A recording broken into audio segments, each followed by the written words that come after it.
Good afternoon, everyone, and I should say also good evening. It is really great that you are here with us today. My name is Jackie Wright, and I am pleased that we have Katera Crossley that is joining us, and she's on the screen right now. And Katera is the daughter-in-law of Ave Montague, who started the film festival 22 years ago.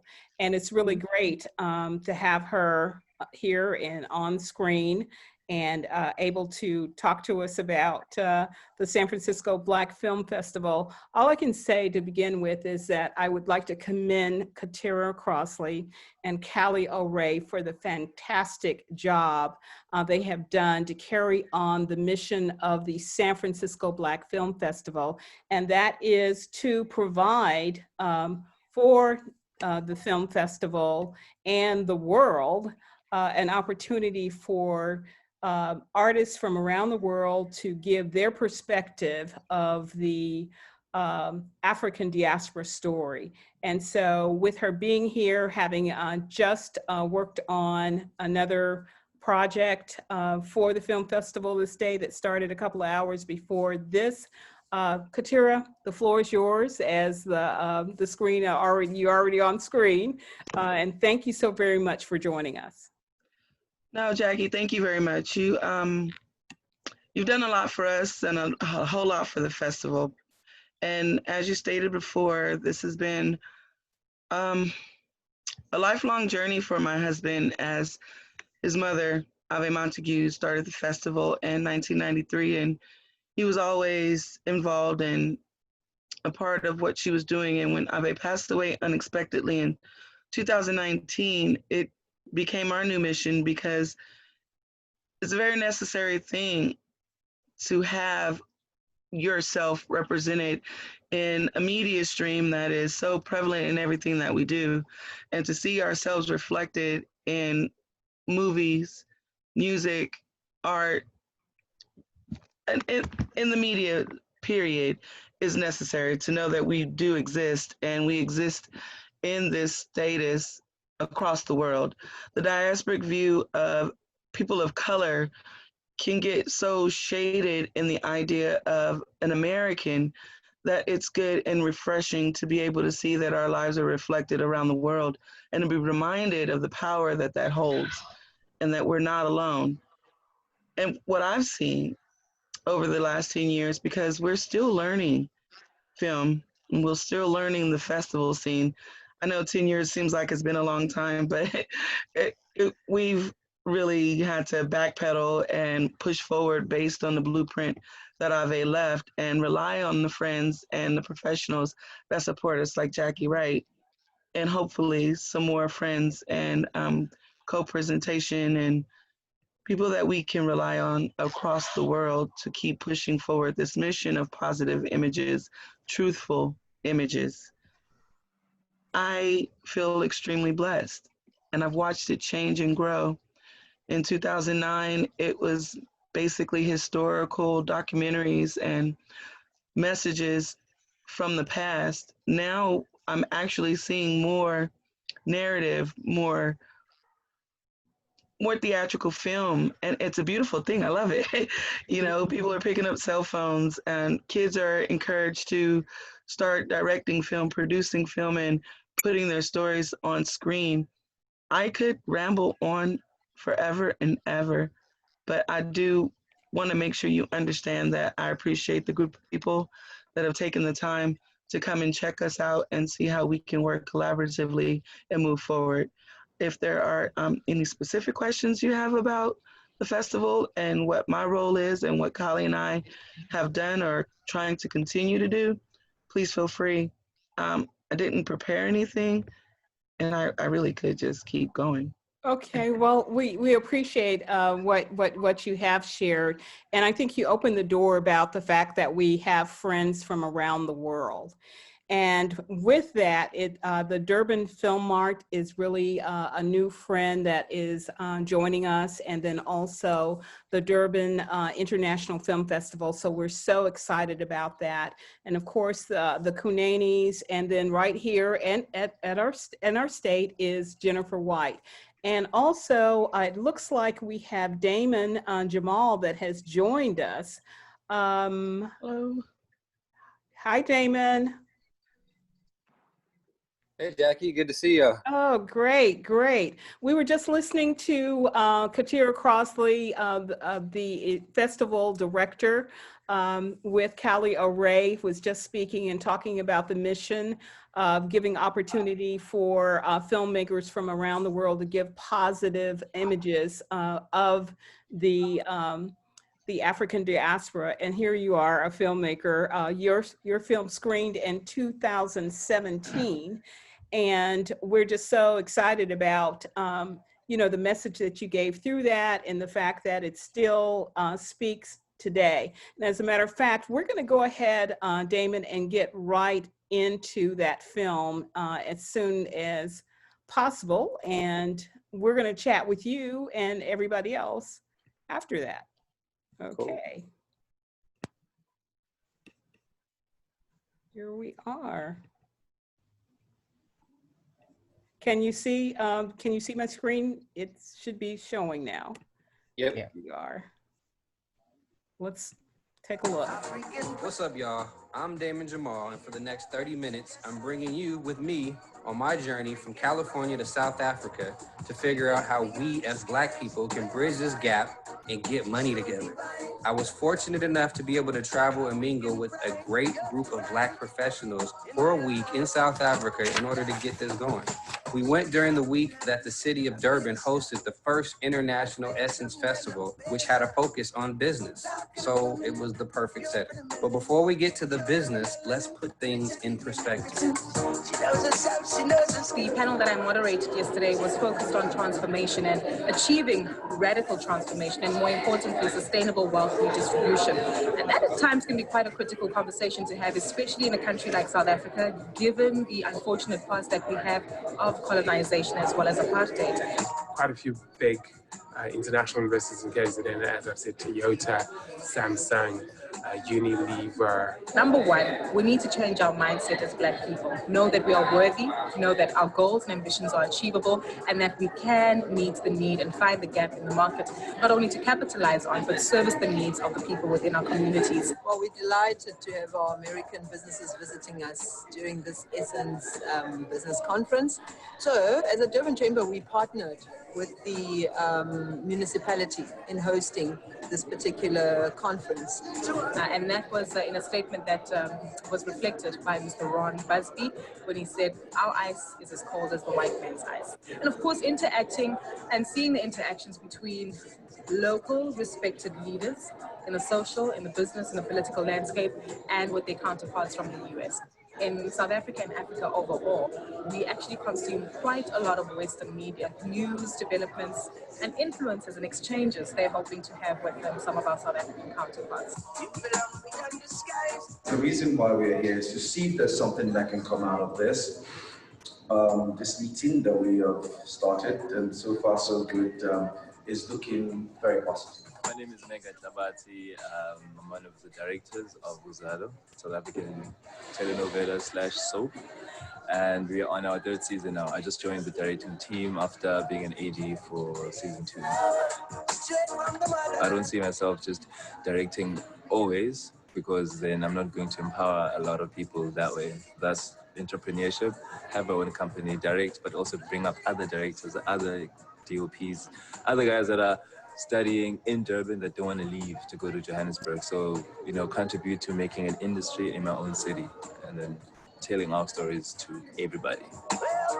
You'll find that South Africa is amazingly like the United States, with the benefit of having a much more open, friendly, and warm people. People are very willing to talk, willing to engage. And hopefully we're signing deals that are going to be long-term as well, to both businesses being here and looking forward to a great future, really. I guarantee you, once you've been here, you will come back.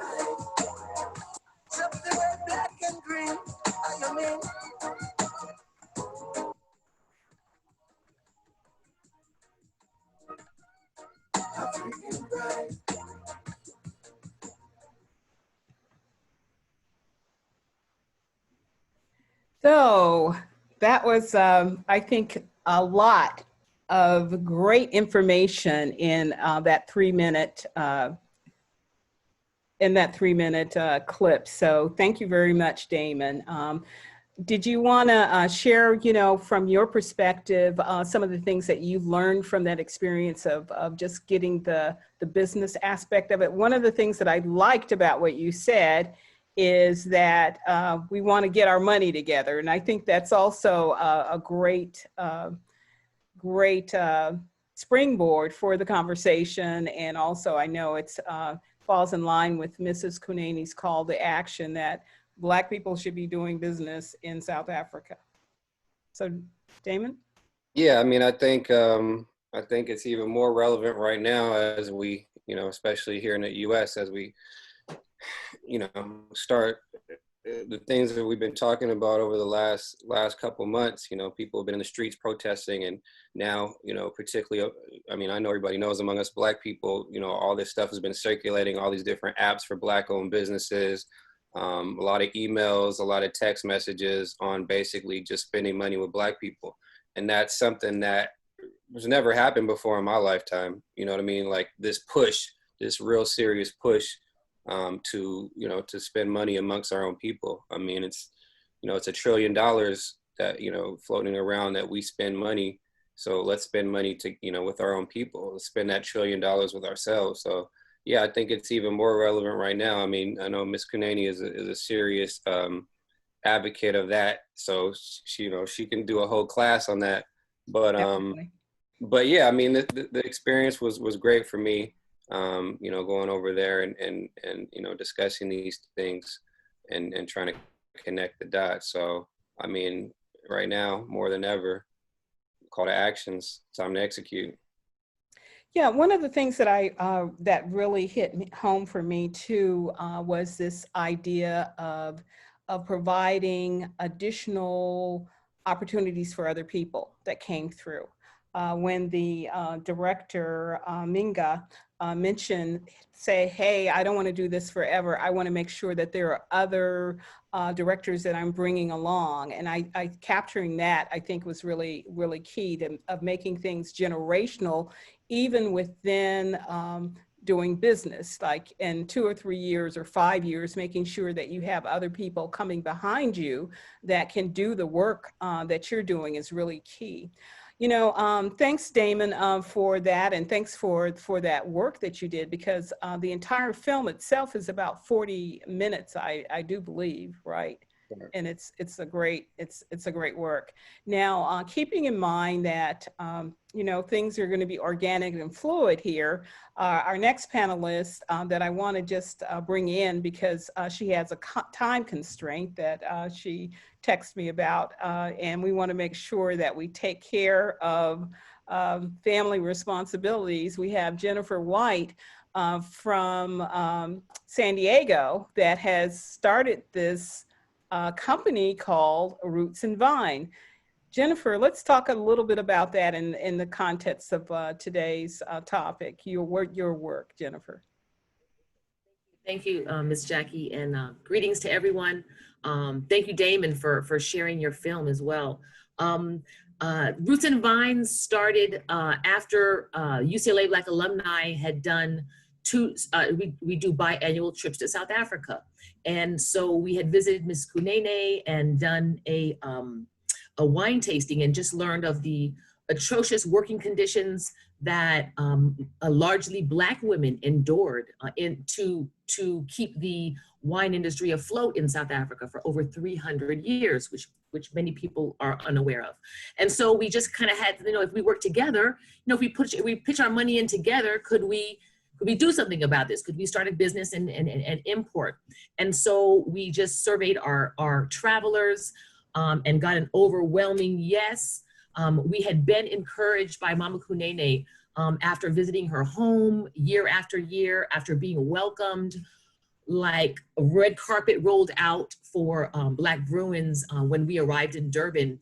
We had been encouraged and had several meetings about investing and, just especially Black Bruins, but Black Angelinos, even though I'm in San Diego, right? But anyone really during the 80s who was active during the anti-apartheid movement, which is a little bit before my time, but I'm reaping the benefits of my elders who did participate, right?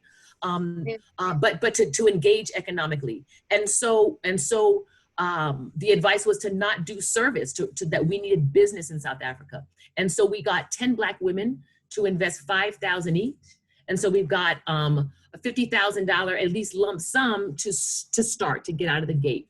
And so the message I'd like to share, I guess what we've learned through this process about the importance of doing business and connecting, and it's connected to art very, very specifically. Our motto with Roots and Vines is women, wine, art, and culture, right? They go together. And so what we wanted to do in connecting, thanks to Mama Kunene, with just the importance of connecting, right? Sharing our stories and just talking about what our realities are and that we have so much in common, right? Not only about what we're living through right now, but historically, and making connections. And so we were able to get introductions to like the Department of Commerce. And there's many industries in the US and in Africa that are established to assist with business between America and South Africa, very specifically. And so we were able to tap in, form relationships, and just spread.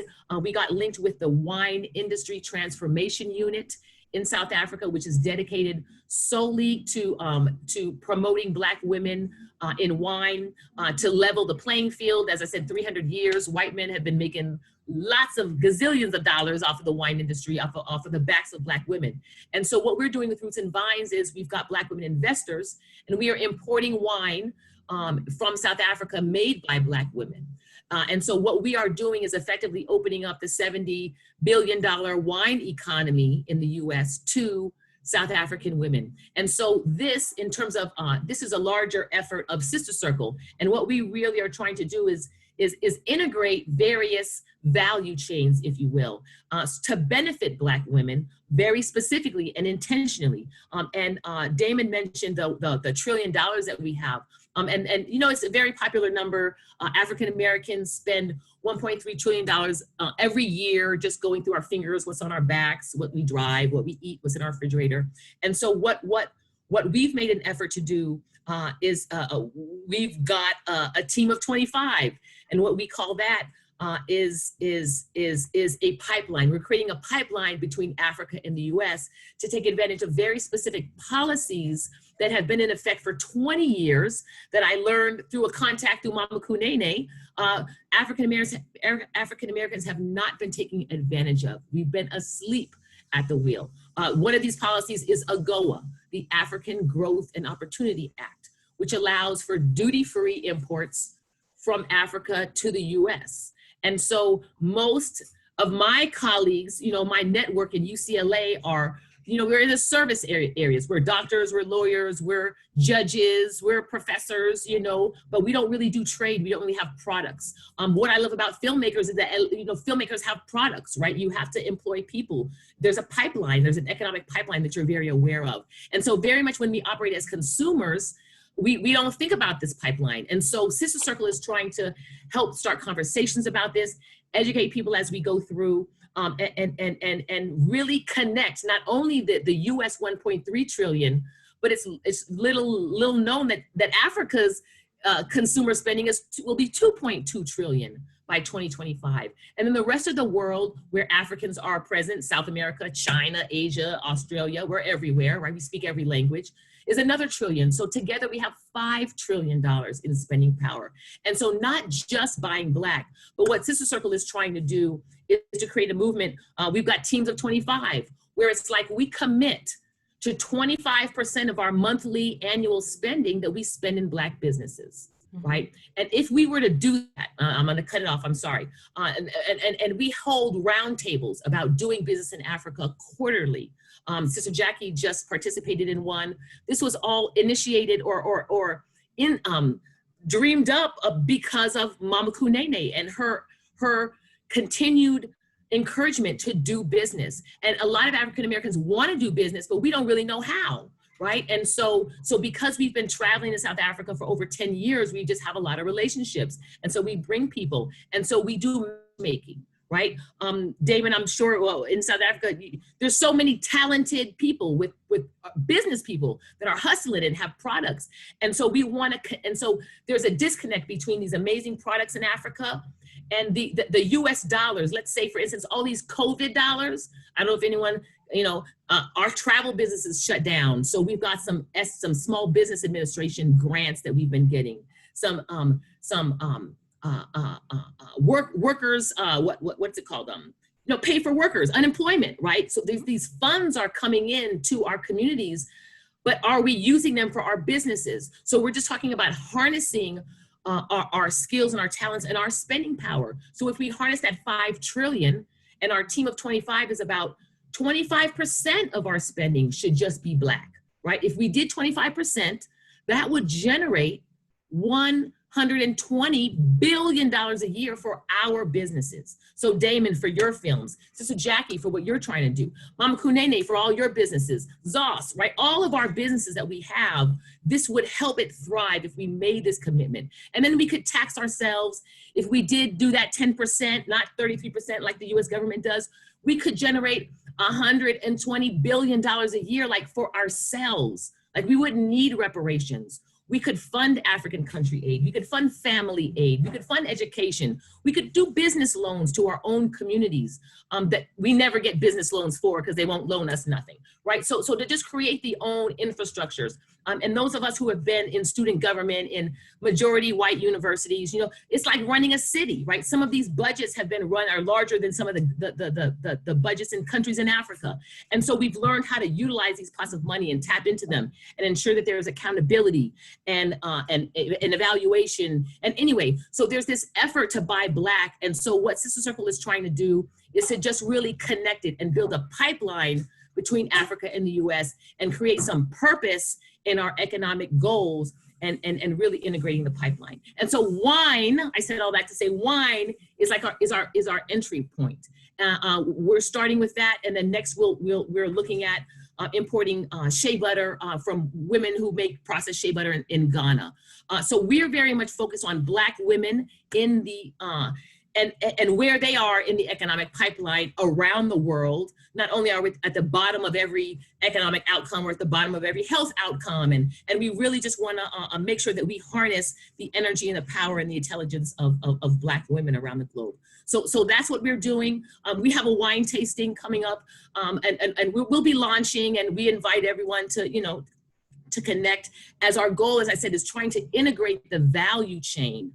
And this is a language that most of my friends, we don't speak because we're workers, right? We got good jobs and we have nice houses, and that's what people do. We work hard and we play hard, but we need to start talking about import and export, value chains, how we integrate them, how we get in them, and how we just maximize our input and build wealth. Our goal in Sister Circle is to build wealth for 7 generations. So we're not in here for the short term, right? I apologize for talking so long. But this fine. And my computer's messed up and I'm on my phone, so I apologize. No problem. But before you go, because I know you have to leave and everything, so we wanted you to get everything out. I just wanted to find out from your perspective, as far as California and Karen Bass and her office, Congresswoman Bass, is there some leadership? Is that good leadership coming from there? And tell us a little bit about that. Very, very good question. We love Karen Bass, very connected to Miss Bass. She has a very deep connection to UCLA Black Bruins as well. She's now head of the Congressional Black Caucus, right? So she is a decision maker. We have asked her repeatedly, we needed an AGOA report, right? This was passed in 2020. We need a report that says what companies, what countries, what states have benefited from AGOA since 2020. We know BMW has imported BMWs from South Africa to the US, Shell Oil, all these companies, but we want some numbers. We've asked, and I'll say, she has responded with every request to the best of her ability. She has sent representatives from her office to our meetings, to our roundtables, to educate about what's going on with the Congressional Black Caucus, the Africa I forgot what the Africa thing initiative is. She is. However, she can only act in the areas in which she's pushed. And so there's a small group of us who are talking about doing business in Africa, but it's not overwhelmingly a large demand by her constituents. So I would say that the necessity is to increase this conversation so that it becomes a dinner conversation, so that we're talking about business, we're talking about doing business in Africa.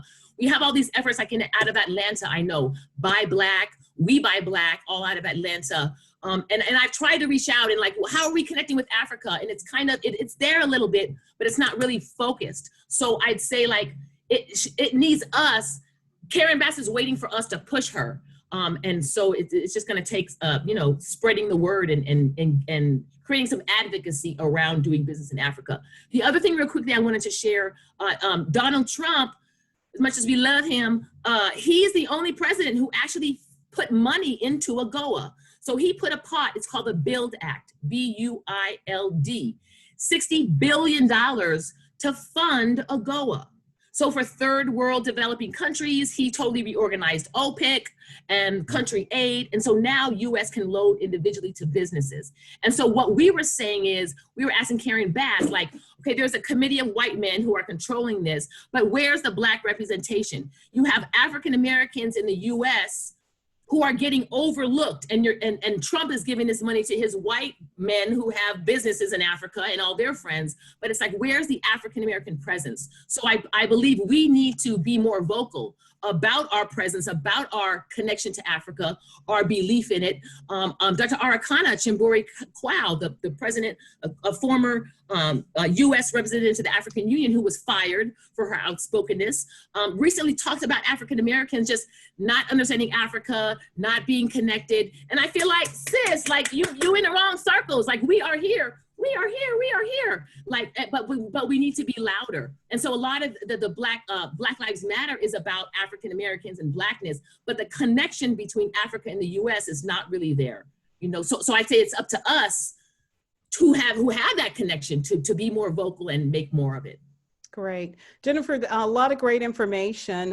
When I post this recording, I'm going to make sure that I have everybody's email address and that sort of thing, so that people that are listening now and people that will listen in the future will be able to reach you, because we do want to be active and encourage Congresswoman Bass, since she is in leadership there and she's doing a great job, and let's give her the additional support that we're interested to make that happen.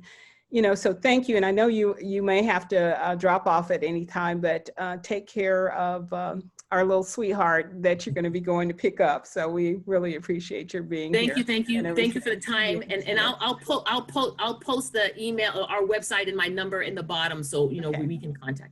Okay, sounds good. All of this started, we saw the film at the top that Damon did, and it's really a great little clip that just stirs my heart every time I see it. And I'll remember Damon and I met Mrs. Kunene, I think at the same time. We wound up at the museum, V. Govinder, I botched his name, but he brought us over to Mrs. Kunene's, and I just fell in love with the art. I had not heard of Dr. Kunene before, and I know Jennifer, of course, being a Bruin and everything, you knew, but it opened the door, just his poetic work that was on the walls, the beauty of it, the hospitality of Mrs. Kunene. And let me just be quiet now and give the floor to Mrs. Kunene to talk about her original call to action that's been going on for years, and when I met her during the Durban Essence Festival in 2016. Mrs. Kunene. Hello, everyone.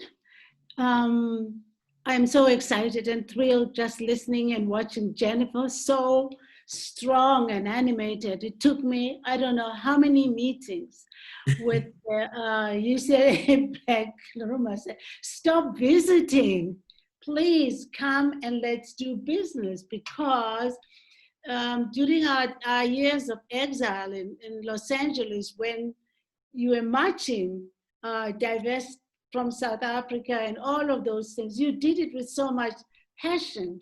Now that South Africa is free, other people are coming to take advantage of that opportunity. Come on, guys, come, let's do business. And I'm so glad that the message finally got through. And Jennifer can tell this, I think, for days on end, because she has come to understand it, not only with women, but just coming into the city of Durban. I'm actually very thrilled just looking at the Durban International Airport to know that I'm on that board of the Durban International. We selected the land. I was on the committee that decided where the airport was going to be located.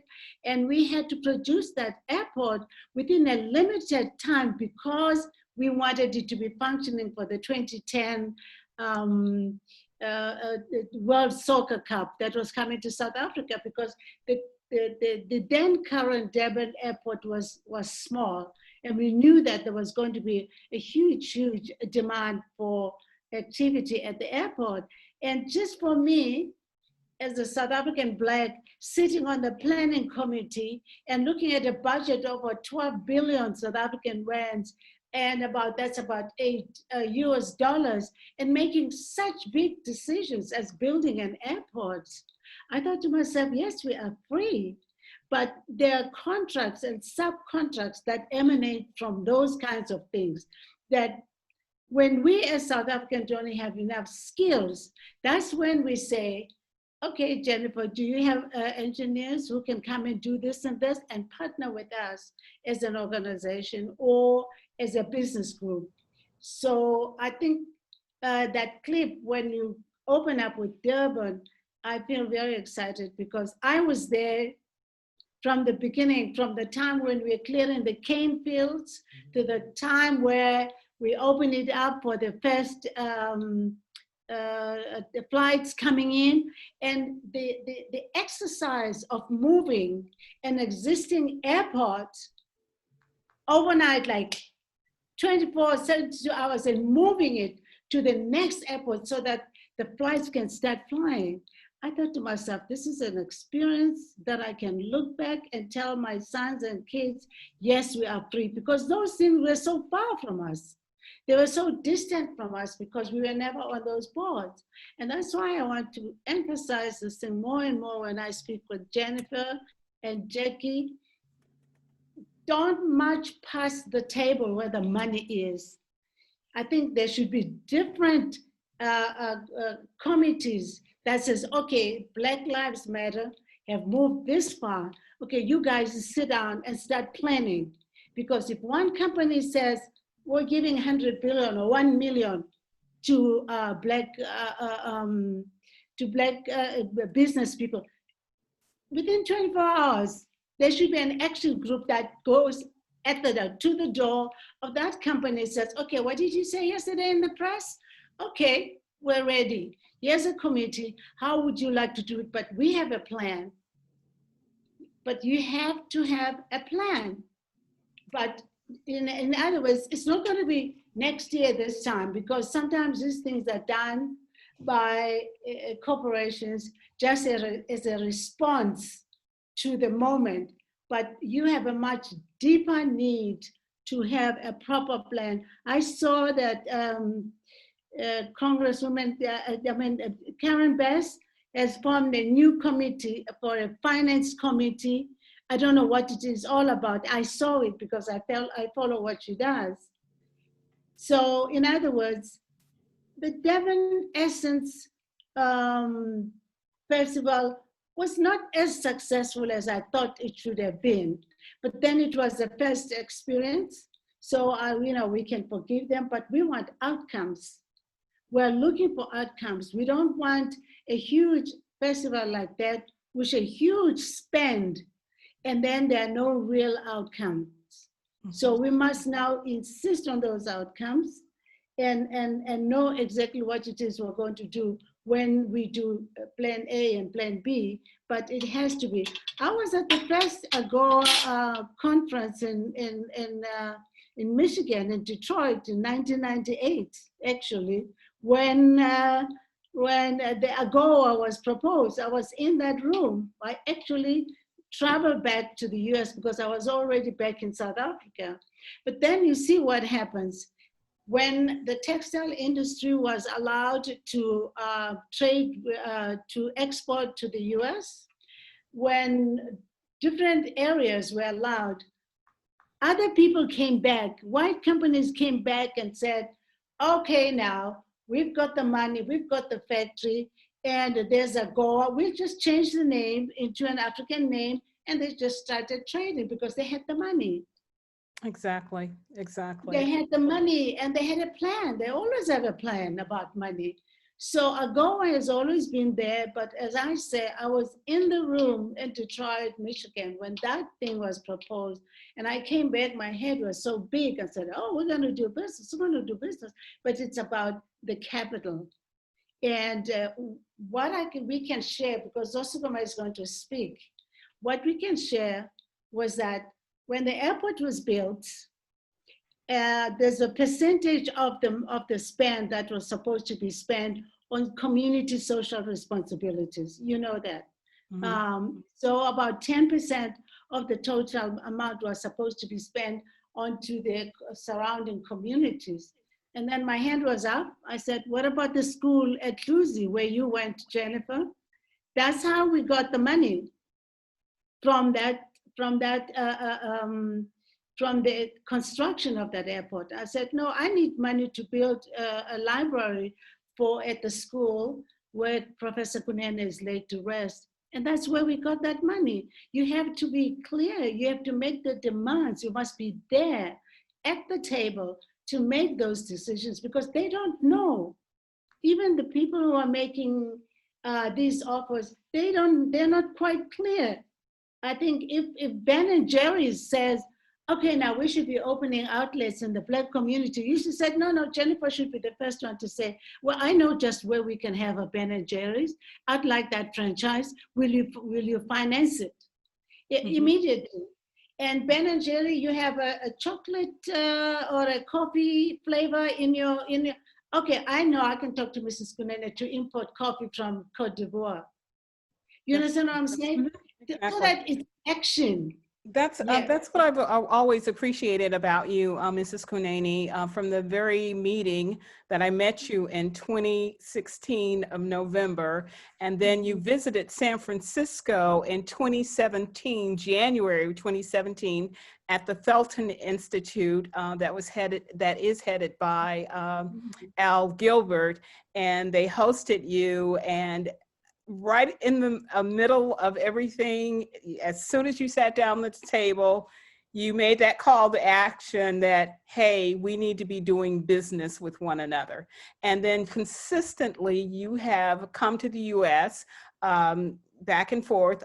In 2018, you were part of the California Black Chamber of Commerce Ron Brown Economic Summit, and you were giving that same message.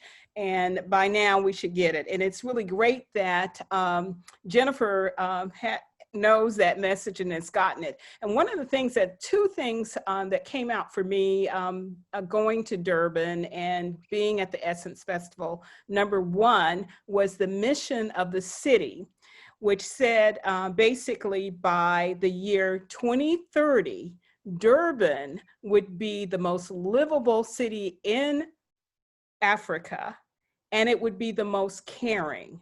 And so for me, the most livable, that means money, commerce, things are happening. But then they added in also that it was going to be the most caring. So that was just really great. Now you mentioned the airport, which is named King Shaka International Airport and everything, and that is the name.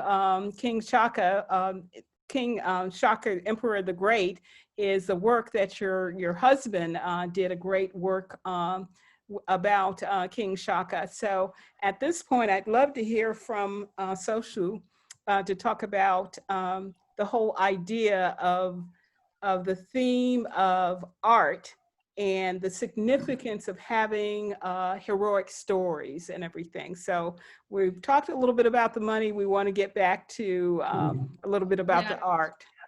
So. Fantastic, thank you, Jackie. And yeah, absolutely. You know, I see behind you, I think that's the image of Njinga. I think the film that is being done on the warrior princess from Angola. And I actually traveled to Angola some time back. I was invited by the Consul General and just was able to just see the country for ourselves. He actually explained to us, he says, you can't just say that you are Kunene. And he showed us a map of Angola. He showed us a province in Angola that was actually the Kunene province. So imagine a state the size of California just named Kunene, you know, which is in Angola. So these are the powerful stories that exist on the continent that have not been told for so long. And the importance of how those stories are told has really been, you know, my mission in terms of the work that we're doing in relation to the epic Emperor Shaka the Great. So, as you said, the book written by Professor Kunene was actually initially, well, was first written by hand in isiZulu. And Professor Kunene only wrote in isiZulu, and he only wrote by hand. He said computers are too slow, so he only wrote by hand. And he wrote over 10,000 handwritten manuscripts, which are housed at the Professor Kunene Museum in Durban. And you know, the epic Emperor Shaka was actually initially translated and published in Japanese by Iwanami Shoten, which is one of the oldest publishing houses in Japan. Iwanami Shoten is over 100 years old, 150 years old, this publishing house in Japan. And they specifically published Emperor Shaka the Great, translated it into Japanese and published it internationally. And the book cover, if you ever get a chance to see it, is actually covered completely in red, which, as we know, is a very sacred color in Japan. If you know the Japanese flag, the center of it is the red sun. So you can imagine how important that they've coveted this story of Shaka. And so, you know, a few years later, it was, of course, then published by the United Nations through the English translation. So Professor Kunene not only wrote in isiZulu, but went back and translated his own works into English. So he did his own translations. And this is very important when we talk about the story as written of Emperor Shaka by Professor Kunene, because as a reader, as you're reading in English, you're actually reading Zulu. So you get to experience the nuances of the Zulu language, not without having to learn the language. So as you're reading in English, you're actually reading the rhythmic tapestries of how the Zulu language is actually written, and also the spiritual nature of the culture and the language itself. So in terms of the film, what our mission has been, and I'm working together with my brothers, my younger brothers, Ra and Ray Kunene, as well as, you know, a filmmaker and just sort of stalwart, as we say, Ben Caldwell, UCLA alumni, on the development of this film. But really, for me, the importance of the work that we're working on is not just to be, you know, working on a film. I'm finding myself really as an extension of the work that Professor Kunene did. You know, all the codes have already been cracked by Professor Kunene. All of the work of the understanding of the epic hero tale and the constructs and parameters that are so important in terms of the understanding of how to tell a story have already been done for us when we understand the epic Emperor Shaka the Great, which is actually an epic poem much like the Iliad. In the mission of working on this project, the importance lies in the communication of the epic hero tale as it relates to Africa. So why is that important? Well, it's important because even if you didn't have a concern for the development of African filmmaking and African storytelling, but the definition of oneself in the international global discussion or lexicon, if you will, is meaningful to the daily interactions that you face, okay? So when you walk into a restaurant or you walk into a bank, the global definitions of what has been educated about who you are is what happens when you walk in before you even open your mouth. So the importance of self-definition and defining oneself has become so critically important, but has not been done for whatever the reason is, whether Africans across the diaspora have not seen the value of investing, and I mean monetarily, I mean time-wise, I mean in terms of research, in not just developing African stories and telling the African stories, but telling them on a global scale, so that the education of how the African defines oneself is something that is communicated in a global discussion and understood. So the importance of how we do that and the time and the research that is taken in terms of developing that has been important. So our approach has included things which are important, such as taking Shaka from when he was a child. We start our film and the discussion on our film, it actually starts from the beginning of the relationship between Nandi, who is Princess Nandi, who is his mother, and Senzin Akona, who is his father. So as you experience this story, you get to see it from the perspective not of as a Zulu warrior with a spear, but from a child who is born into the sort of a tumultuous kingdom of all of these things happening around him. And as a viewer and as a participant, you get to see that happening through his eyes. So you get to have empathy for the hero. And then, of course, the other important element, of course, is putting that story, the African story, into a global context. And I think that's also a mistake that is made, is that when we tell our stories, because our stories have not been told and colonialism has taken so much away from our own definition of ourselves, when we tell our stories, we run so fast to tell the story of oneself, we forget about placing that story into the context of the rest of the world so that everyone has a chair around the table. And when we look at things like your blockbuster films, if it's a disaster movie, there's always different people from different parts of the world. What is the Chinese government doing to address this, this tragic event? And what is the European government? So everyone has a seat around the experience. So the importance of including, when we look at this film in particular, we're looking at not just Shaka, but we're saying what else was happening in the world when this story was happening. And that's actually where we start the film, so that we place it in a global context.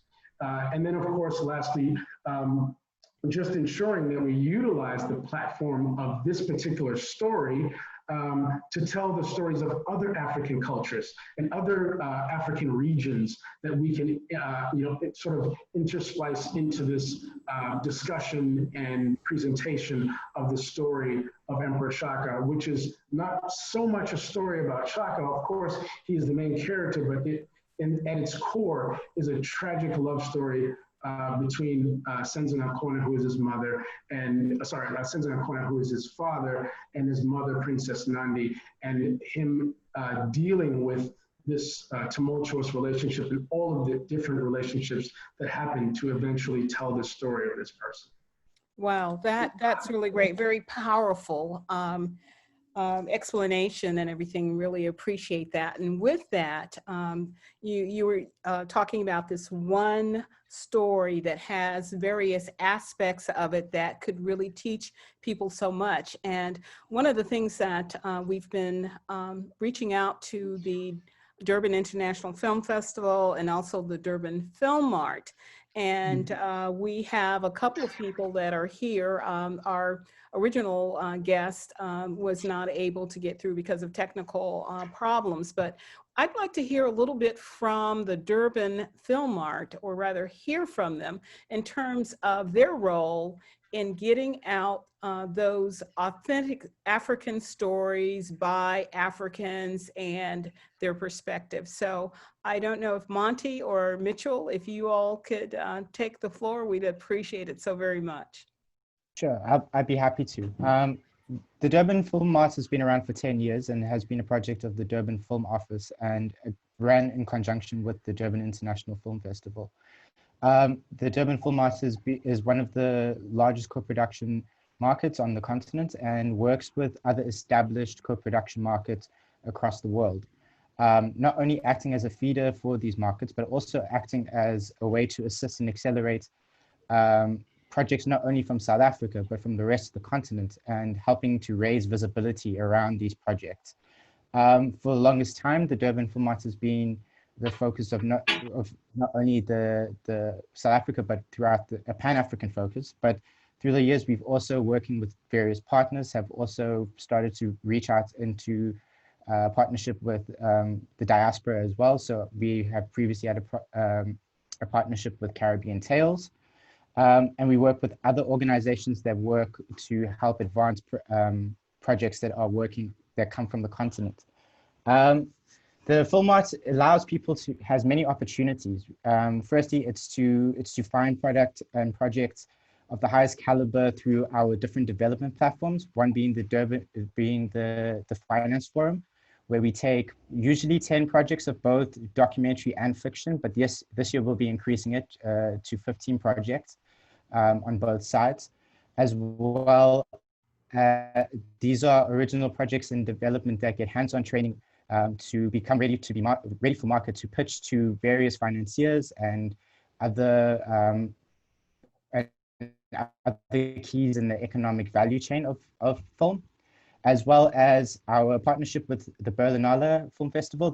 We've been a long-time partner of the Talent Campus program, known as Durban Talents, where we take over 30 creatives. So these will be people in roles such as directors, screenwriters, cinematographers, who go through hands-on training as well with projects that they have previously worked on, but also currently have, and get them ready to not only present, but also to take meetings with various different distributors, sales agents, key figures in the economic value chain of film.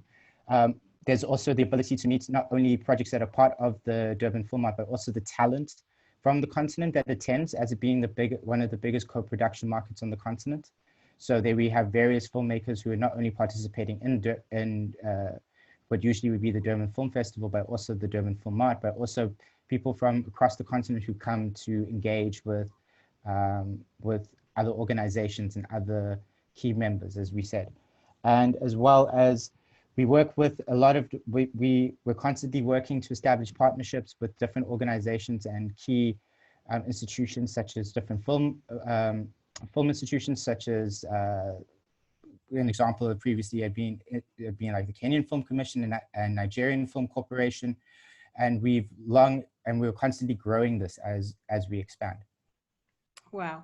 That's really great. One of the things that really comes across in my conversations that I've had a couple of emails back and forth to arrange this is your role in terms of the finance piece. And that business aspect of the artwork is something that I think a lot of filmmakers don't have the strength in that area. So that's really marvelous that you guys pick up that portion of it and help them to make the next leap to distributors and therefore, making money off of their films. Having worked with the San Francisco Black Film Festival and having gone to the Cannes International Film Festival, the Pan-African Film Festival, a number of film festivals where I've seen some fantastic work. And beyond the film festival, you don't ever see it again.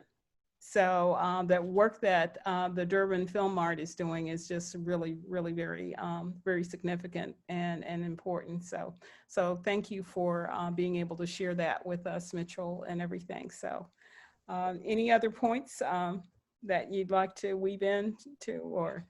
Sure, we're constantly, as we said, I've previously mentioned the development platforms that we have in the official projects as well as talent, but we are launching a new project this year called the DFM Content Shop, which is, we're going to be taking over 90 projects from across the continent and presenting them in projects that are in the late stages of post-production, as well as the projects that are ready to be screened, and presenting them to a curated list of film distributors, of exhibitions, programmers, sales agents, that we're hoping to grow out to help elevate the work that we're already doing to raise visibility around African projects, but now taking the next step and ever expanding it.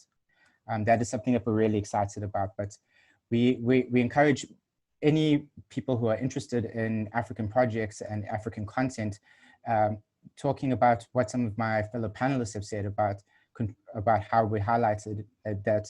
I think this is a great opportunity for them to engage and network and build on the opportunities.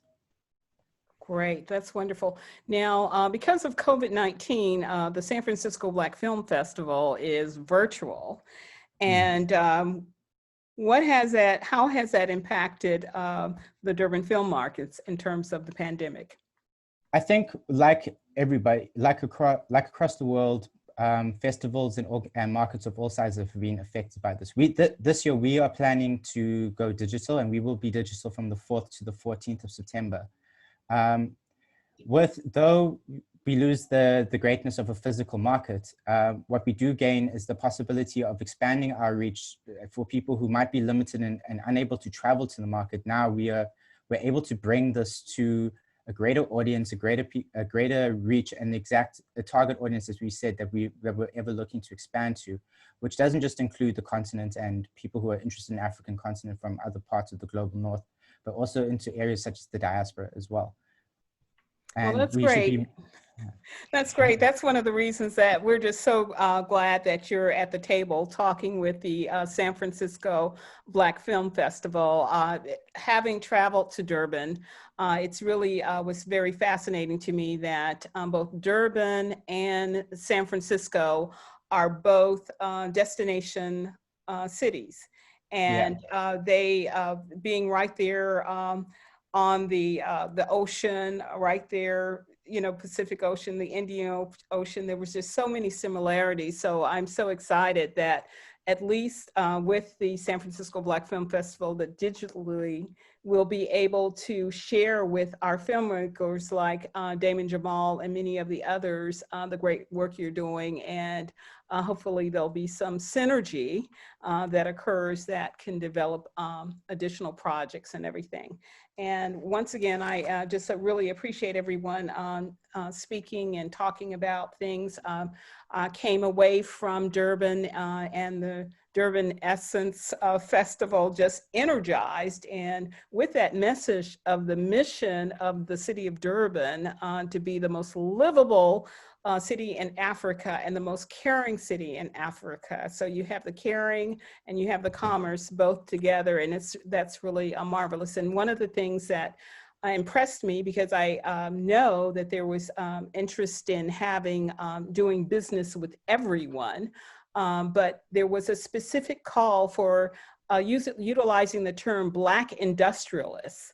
And that really got my attention, Black industrialists. And basically, people can Google this as well. When I started researching and everything, there was documentation, and there were write-ups, and there were governmental plans that said that they wanted Black people from around the world to interact with Black businesses in Durban. So that's really great. And I know in terms of the Durban Film Mark, it is multicultural, just like the San Francisco Black Film Festival is. We cannot tell our stories without engaging other people in the world, because our stories are universal and our stories really impact everyone. So I really appreciate everyone being here and everything. And so Damon, you started this all up. Any additional points before we start wrapping up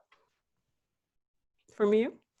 No, I just, I mean, it's been great to hear everybody speak on different topics. This was wonderful. Thanks for putting this together, Jackie. And I appreciate everybody that's still here and that's listening and paying attention and contributing to, everything that we got. This is beautiful. Great, thank you. Mrs. Kuneni, any closing remarks, or Sosu? I think one of the greatest developments in this collaboration and inviting people to come to South Africa was a visit by Susan Anderson. She was a postgraduate student at UCLA when Professor Kunene was teaching there. Mm-hmm. And in around 2012, I found out she had been appointed to the special collections of the UCLA library.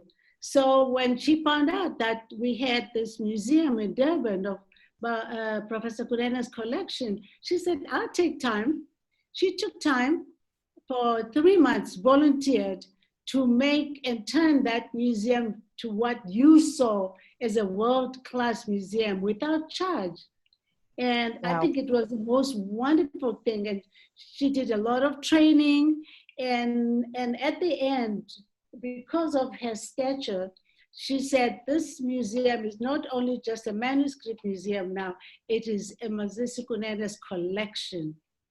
And I didn't know the difference.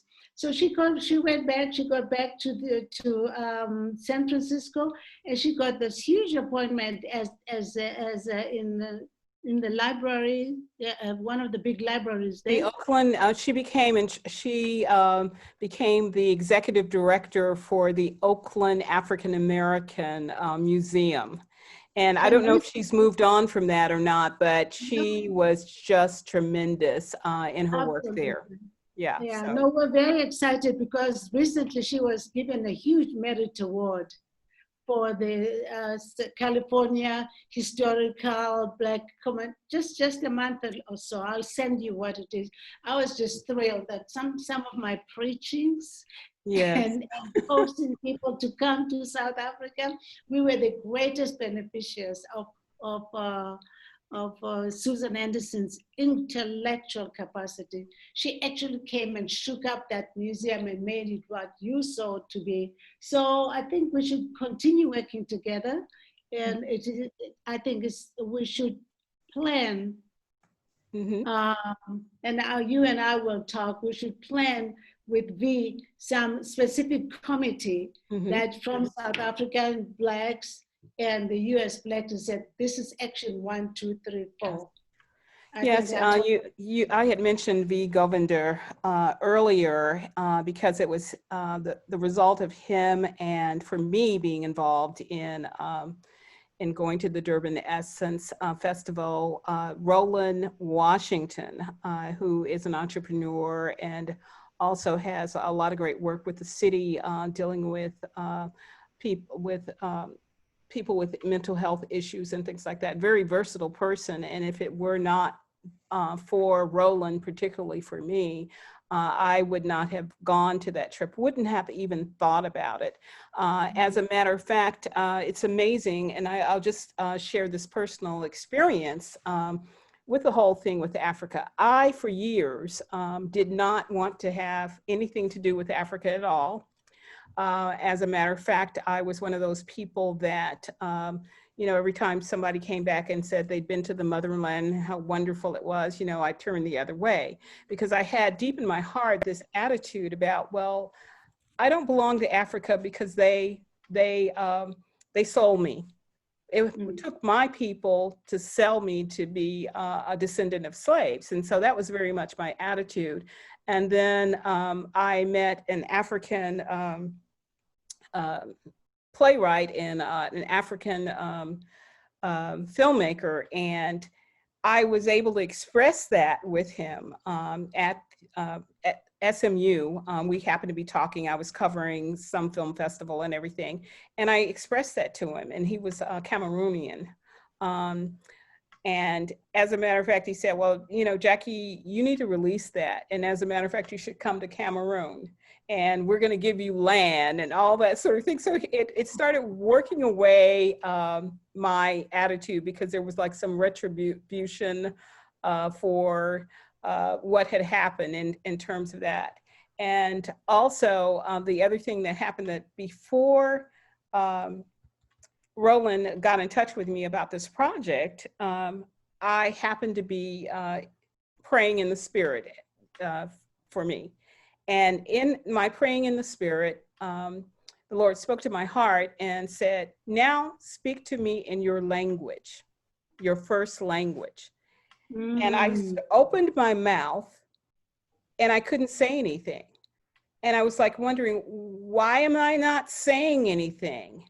And I wasn't saying anything because I didn't know my first language.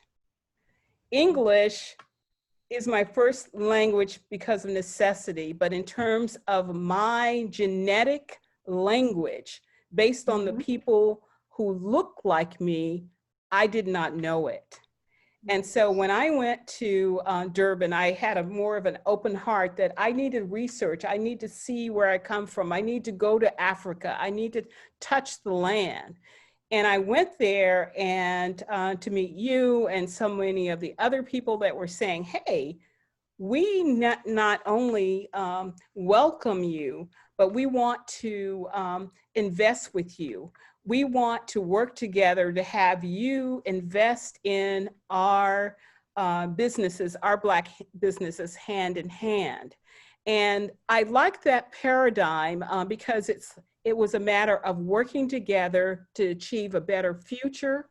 And it was not the idea of coming into Africa, raping it for what it can do for you, and then leaving, but being a part of it. So it turned into be a kind of a spiritual experience for me, the whole Africa experience. And I happened to be there when Donald Trump was elected to the United States as president. And I was shocked. I had voted before I left. And it made me realize that, hey, you need to do things beyond just your country, because your country's changing. And when you also take into consideration the monetary difference where the rand to the US dollar, there you can do a lot with that. For instance, $5,000 savings winds up being about 85,000 rand in South Africa. So that means, Jackie, you can invest more. You can invest in your brothers and sisters by doing business with them, and also benefit yourself. So personally, Africa is in my heart now, and I just really appreciate every opportunity to be able to interact. And I thank you once again, everybody, for being able to join us in this conversation. And one of the things that I wanted to share, just because Sosu didn't mention it, that you can go on the internet and you can find, he's beginning to develop the readings for Emperor Shaka the Great. And what's so fascinating to me, it echoed so much about heritage, this great epic story, that was written by Professor Konene in Zulu. That totally fascinated me, because most of the writers at the time he was writing wrote in European language. And so it was just fascinating. So as we leave, tell us a little bit about this project that you're working on. Okay, great. Yes, thank you so much, Jackie, and thanks to everyone, and just thank you for having this platform. Yeah, so this channel, I would encourage and invite everyone to log in to this channel. I know in these days of COVID, you get those times when you just want to put the headphones in and do something. So please definitely take a listen. These are recorded excerpts of the book as written by Professor Kunene. The readings are exact word for word. And what is so exciting about Professor Kunene's works and this project is that it's actually exciting just to listen to and hear. It's engaging, and it's filled with all of the things that you would want of a story. It's not just a, sort of a documentary style written epic. It's actually very exciting and interesting to listen to. And so for me, it's been amazing working on this project and giving the book a voice, because I have a special key when it comes to Professor Kunene's works, is that as his son, I realized as I was reading, as I was working on this project, that I could almost understand what he was, how he was saying what he was saying and what he would say next before I read it, because I grew up with him. So it's really interesting to be able to be a part of a project like that and be an extension of the works of Professor Kunene and a long lineage of my family and just the African story. So I would definitely encourage everyone to take a listen. And then also I did post my email address in the comment section, just to say email me if you're interested in getting involved in the project. It's a collaborative project. It's an open project, and we invite everyone who's interested to just reach out. You never know when, when that point of where your value may come in. It would be great to just get all the interactions. And if you're just interested, just say, hey, I'm interested. Keep me posted about the progress of the project. Well, with the film coming up, I know, of course, first dibs will be the Durban International Film Festival, but Yes. I truly hope that you will have the San Francisco Black Film Festival at the top of the list of who will be screening your film when it's developed and everything. And hopefully, maybe if Mitchell and Monty and Tony, Mitchell and Tony could possibly assist in some way. There could be some collaboration there. So I really, like I said, I so appreciate it. And what I loved about this, we started out with Katera Crossley talking about Ave Montague, who was just a great artistic person who worked with the Lorraine Hansberry Theater and so many other arts groups in San Francisco, in addition to developing her own San Francisco Black Film Festival. You had that legacy there.